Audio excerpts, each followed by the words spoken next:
Strength is irrelevant. Resistance is futile. Resistance is futile. Resistance is not futile. You're able to resist your temptations. You just have to redirect and change the way you think. It's something about changing and the way you focus, the way you think, what you're doing. And sometimes you're eating and you're not even aware you ate.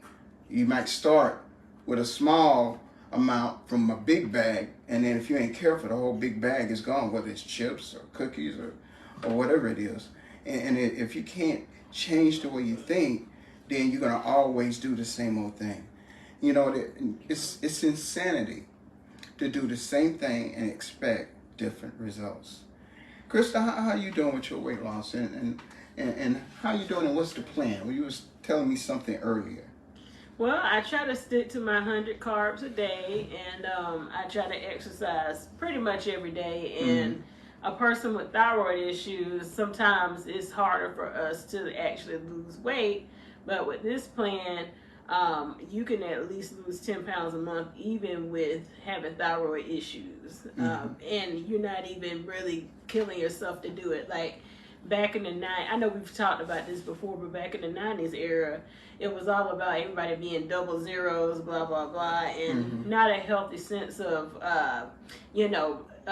just eating right and eating healthier. And so I think right now I'm in a really, really good place. I would say I've never been in a place where I was able to actually eat some of the things I like in moderation, but also try to eat as healthy as I can most of the time. I got you. So you use the word double zeros. And so what in the world is a double zero? Other than zero, what's a double zero? I mean, zero is zero, right? Yeah. And so zero means you pretty much where you need to be, and you don't need to lose any more weight.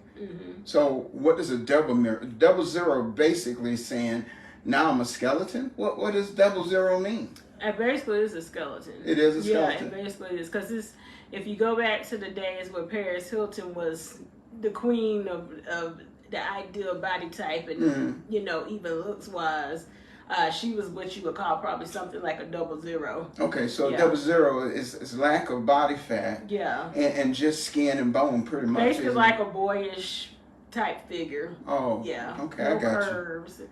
Yeah. Well, I think whether you male or female, you gotta have some kind of curves, to a certain degree, because I mean, you want to get down to where you have a healthy look.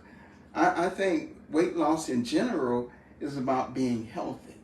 And I think there are a lot of things that we eat that's kind of toxic. I guess I'm talking about that, but there are trigger foods. My trigger food was Reese cups.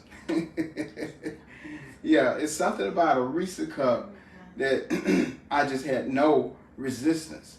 And so, what's your trigger food? What can you not? What do we feel like is you have no resistance to?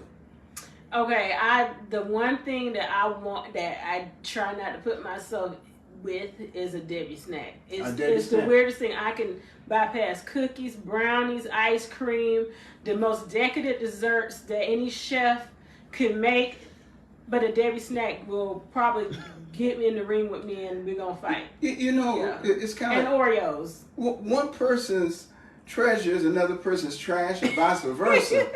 I mean, a Debbie snack. Tell me about let's talk about your Debbie snack. The Debbie snack, I'll give you an example. Tell me, what does it make you feel like when you see one and when you put it in your hand, and what happens?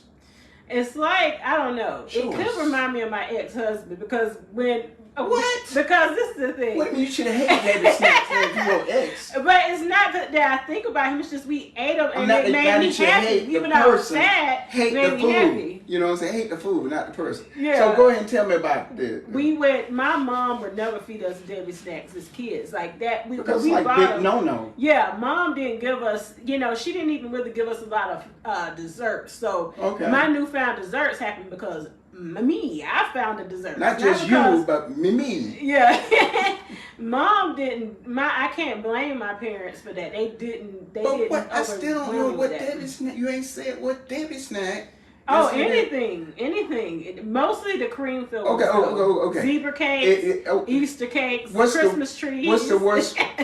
Zebra. Yeah. Is it like sugar on top of something coated with icing Yes. with bread? Yes. Okay. So do you want to know what the thing I stay away from the most? What? Anything with bread and with a whole bunch of sugar on it. Which that would probably be.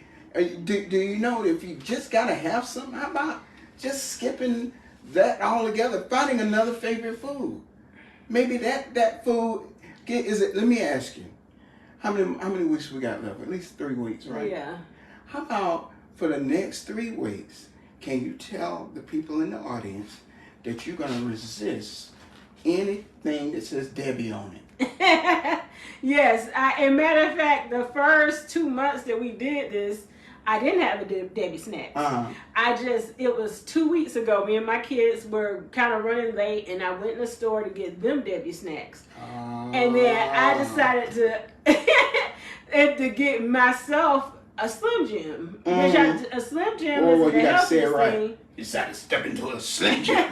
It's not the healthiest thing, but if you haven't eaten all day and you at the Dollar General, it's not a lot you can get. Whoa. That was your trigger. Uh-huh. You did not eat. Mm-hmm. You was hungry, and you was frustrated. Uh-huh. And so you got something that maybe you didn't need to get. Mm-hmm. Did they have to have a Debbie snack? No. So if you would have resisted the Debbie snack, whenever that was, you would not have had one probably this year. But see, this is the way I looked at it. Just because I'm not having it, I didn't want my kids. No. Now see, what you had was a backup plan. You was setting yourself up for failure and going like, I get it for them just in case I can't keep my commitment and not have one. I'll go ahead and eat. Maybe the whole point is not to do it whatsoever. Don't even get some. Maybe get rid of it altogether. Let me ask you, baby. Now let's just be honest. You don't have no Debbie's here no more, do you? No. You sure? Mm-hmm. Anything that said Debbie? No. Can you just not buy anything? I have a couple friends named Debbie. Okay, but let me ask you, how are these friends? Do they make you want to go get snacks? No, Miss Debbie is a very nice lady. Like, she doesn't Okay, make me want to go eat Debbie snacks. Go ahead. Tell them that nice Debbie person.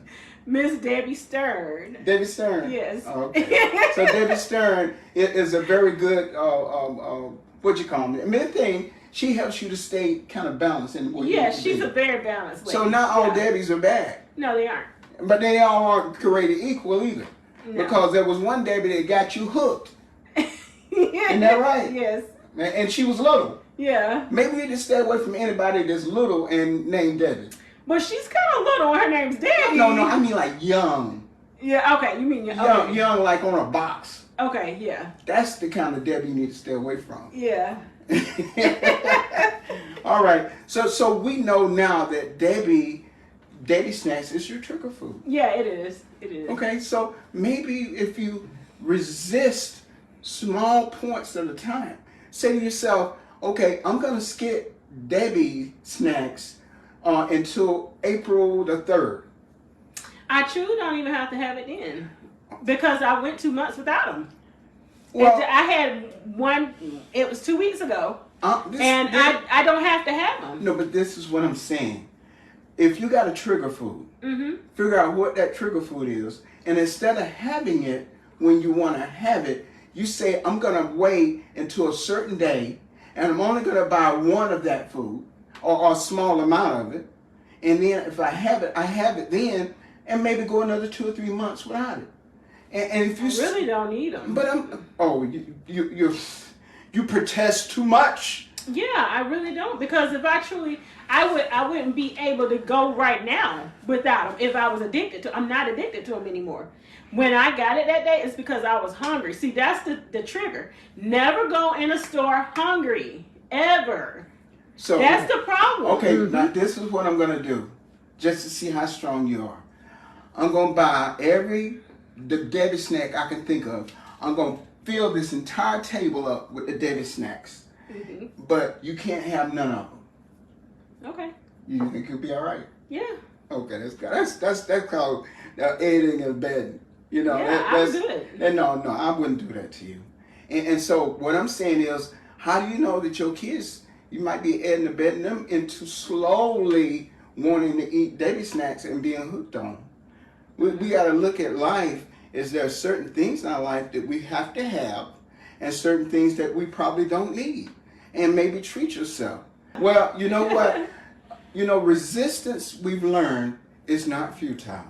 You have to continue to be consistent, change and manage, and watch your impulses, and learn how to cut back and not feel like you're cutting back on yourself. You don't feel like you're eating less, you're just eating more appropriate, something that's going to be healthy. This has been 90 Pounds in 90 Days from Health Watch. Thank you.